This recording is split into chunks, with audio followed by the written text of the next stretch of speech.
Herkese merhaba, Öz Mutfağa hoş geldiniz. Bugün çok pratik bir şekilde hazırlanan ve çok lezzetli bir tarifim var arkadaşlar size. Tavuk şinitzel yapıyoruz. Şimdi hemen tarifime geçiyorum. İyi seyirler diliyorum. 2 parça olarak tavuk bonfile kullandım arkadaşlar.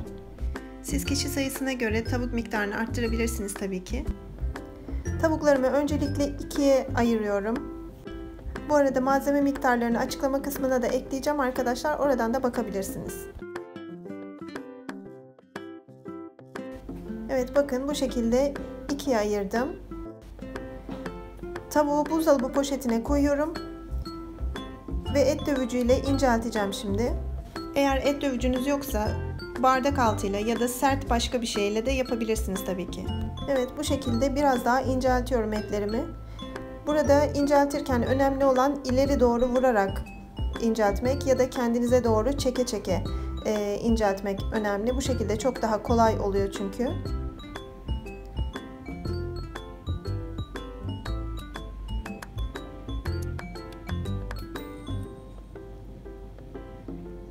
Evet, bakın bu şekilde etimi gayet güzel incelttim.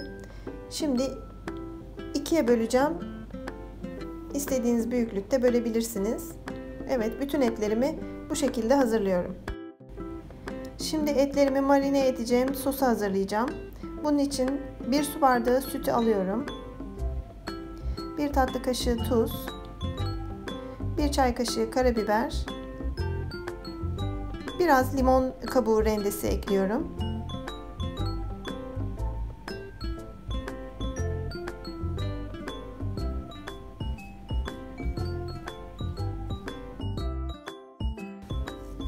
İki yemek kaşığı zeytinyağı ekliyorum.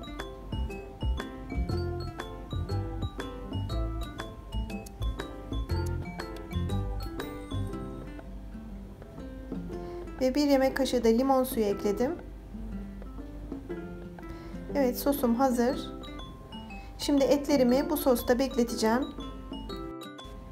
Ben bu sosu sabah hazırladım. Bu şekilde sabahtan akşama kadar bekledi.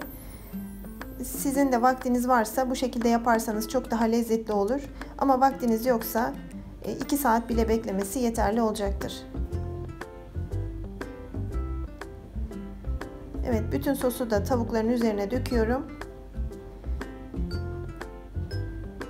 Tavukların her yerine sos gelecek şekilde ağzını kapatarak buzdolabında beklemeye bırakıyorum. Bu arada arkadaşlar, ben klasik hatırlatmamı yapmak istiyorum. Kanalıma abone değilseniz abone olmayı ve videomu beğenmeyi unutmayın lütfen. Ve videomu sevdiklerinizle paylaşırsanız çok sevinirim. Ben tavuklarımı bulamak için panko kullandım arkadaşlar. 1 çorba kasesi kadar pankonun üzerine 1 yemek kaşığı tarhana ekliyorum.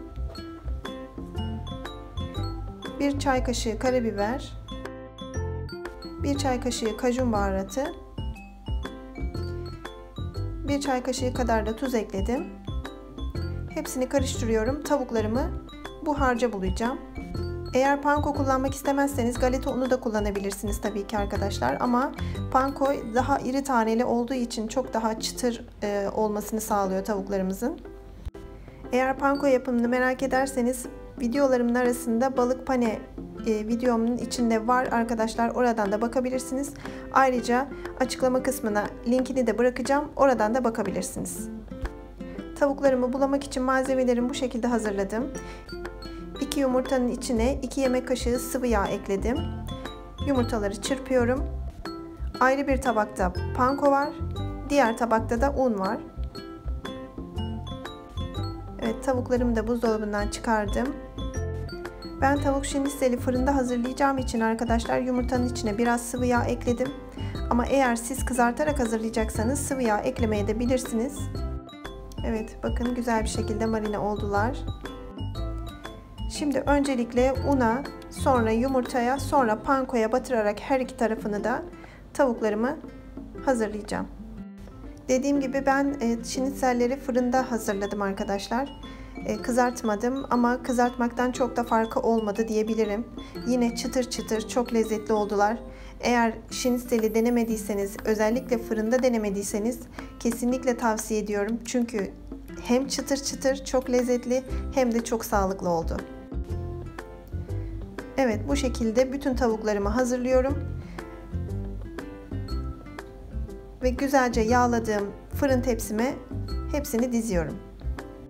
Bu arada arkadaşlar hemen şunu da belirteyim. Panko yerine galeta unu da kullanabilirsiniz tabii ki. Ve pankonun içine eklediğim baharatları kendi damak zevkinize göre değiştirebilirsiniz.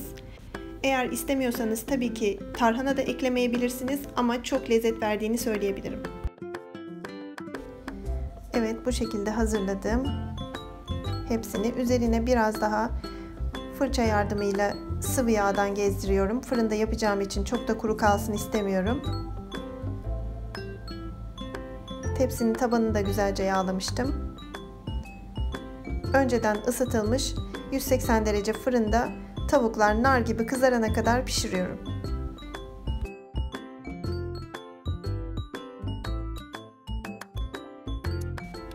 Evet, tavuklarım fırından çıktı. Şimdi size kesip göstermek istiyorum içini de. Dışı çıtır çıtır, içi lokum kıvamında bir şinitzel oldu.